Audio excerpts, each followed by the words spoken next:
Steve has defined the lobby and made the case that it has a powerful influence on U.S. Middle East policy. I will take his analysis a step further and examine its influence on the conflict between the Palestinians and Israel. I'm going to make three arguments tonight. First, that the lobby is the main reason that the United States has favored Israel over the Palestinians, and the main reason that Washington has not been able to put meaningful pressure on Israel to stop building settlements and colonizing the occupied territories. Second, the policies that the lobby has promoted regarding the Israeli-Palestinian conflict are not in America's or Israel's national interest, and most certainly they're not in the Palestinians' interests. Third, there is little reason for optimism, at least in the foreseeable future. It has been the official policy of every American president since 1967 to oppose the building of settlements in the West Bank and Gaza. And that includes the present President Bush, who has repeatedly requested that Israel halt settlement building. Yet no president has been able to put meaningful pressure on Israel to stop building settlements and, in effect, colonizing those territories. Just to show you how serious this problem is, consider what Israel did in the occupied territories between the signing of the Oslo Accords in September 1993 and the outbreak of the Second Intifada in September 2000. During that 7-year period, when the Clinton administration was committed to creating a Palestinian state and finally settling the Israeli-Palestinian conflict, Israel confiscated 40,000 acres of Palestinian land, built 250 miles of connector and bypass roads, doubled the number of settlers, and built 30 new settlements. President Clinton, like his predecessors and his successor, could not use America's considerable leverage to halt this building spree. In fact, the Clinton administration effectively supported Israel's actions in the occupied territories by protecting the Jewish state from criticism at the United Nations, giving it more foreign aid than any other country in the world, and giving it unconditionally. Of course, the reason that Clinton and other presidents, including President Bush, have been unable to put pressure on Israel to stop building settlements is the lobby. As Israeli journalist Akiva Elder noted in a recent television interview in the United States, quote, "The administration doesn't want to use its leverage because the administration doesn't want to confront the political lobby. You can say this about this administration when it comes to the Arab-Israeli conflict. It's purely domestic. Israel is not part of American foreign policy. Israel is a domestic policy." Nevertheless, Israel's policies in the occupied territories are not in America's national interest, which is why every president since Lyndon Johnson has opposed the settlements. To be more specific, there is an abundance of survey data and anecdotal evidence which shows that U.S. support for Israel's brutal treatment of the Palestinians in Gaza and the West Bank, and U.S. support for Israel's efforts to colonize those territories, angers, if not enrages, huge numbers of people in the Arab and Islamic world. Not surprisingly, that anger helps fuel terrorism against the United States. Let me emphasize that Steve and I are not saying that America's support for Israel's policy toward the Palestinians is the only cause of our terrorism problem. We are simply saying that it is a major cause. Specifically, It motivates some individuals to attack the United States. It serves as a powerful recruitment tool for terrorist organizations, and it generates sympathy and support for terrorists among a huge number of people in the Arab world. A critically important question when talking about America's terrorism problem is the matter of how U.S. support for Israel's harsh treatment of the Palestinians relates to what happened on September 11th. It is commonplace to hear Israel's supporters in the United States say that, number one, Osama bin Laden did not care much about the Palestinians until recently, and he only cares now because it's an effective recruiting device. Number two, the events on 9/11 had nothing to do with Israel. And three, those involved in the attack hated us because of who we are, not because of our Middle East policies. These claims, however, are simply not true. It is clear from the historical record that bin Laden has been deeply concerned about the plight of the Palestinians since he was a young man. That concern was reflected in his public statements throughout the 1990s, long before September 11th. Consider what Max Rodenbeck, the Middle East correspondent for The Economist, wrote in a review of two books about bin Laden, one of which was a compilation of his speeches. Quoting Rodenbeck, "Of all the themes, the notion of payback for injustices suffered by the Palestinians is perhaps the most powerfully recurrent in bin Laden's speeches." Regarding the actual attack on September 11th, we know from the work of the 9/11 Commission that U.S. support for Israel was a major cause of those attacks. It was not the only cause for sure, but it was a key cause. For example, the 9/11 Commission reports that bin Laden wanted to make sure that the attackers struck Congress because it is the most important source of support for Israel in the United States. The Commission also reports that bin Laden twice wanted to move up the date of the attacks because of events involving Israel, even though doing so would have increased the risk of failure.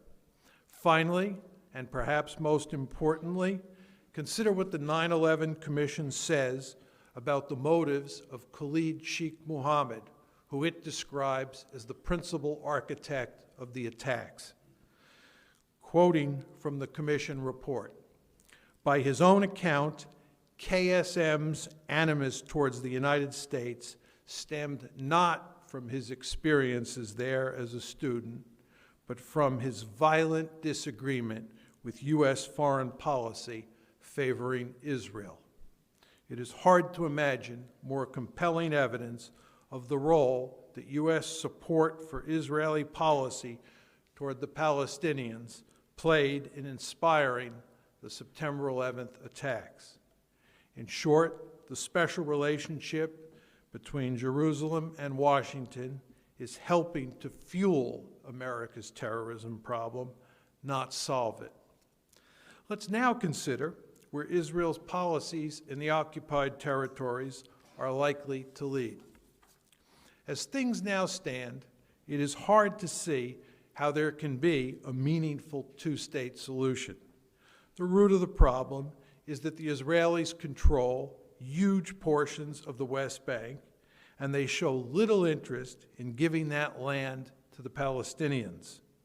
To be more specific, there is little public support, not to mention elite support in Israel, for the famous Clinton parameters of December 2000, which are the only realistic basis for creating a viable Palestinian state.